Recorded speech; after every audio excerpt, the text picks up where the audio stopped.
ডিগ্রির বোঝা পিঠে বয়ে হাঁটি রোজ বাজার।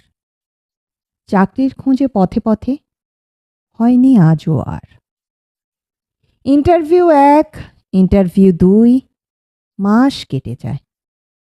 প্রশ্নপত্র মুখস্থ করি, তবু ভাগ্য ঠাঁই না পায়।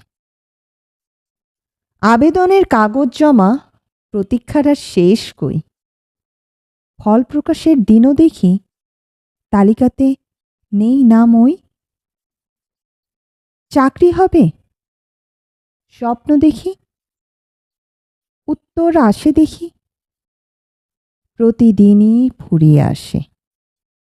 শেষ সম্বলটুকু রাখি। বাবা বলেন, বন্ধুর ছেলে বিদেশ গেল চাকরি পেয়ে।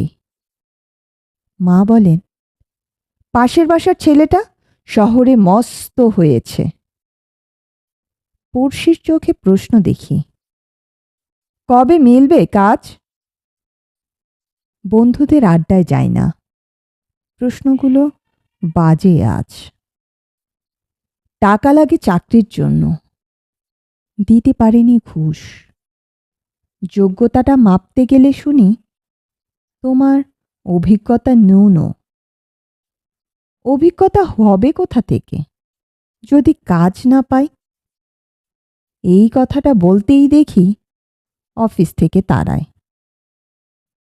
দিন কেটে যায়, বছর গড়ায়, বয়স বাড়তে থাকে। বাবার হাতে ধার চেয়ে মায়ের শাড়ির আঁচল মাখে। একটা চাকরি, একটা স্বপ্ন, আর তো কিছু চাই না। নিয়োগপত্র হাতে নিয়ে একদিন শুধু বলতে চাই, হ্যাঁ, আমিও হারিনি।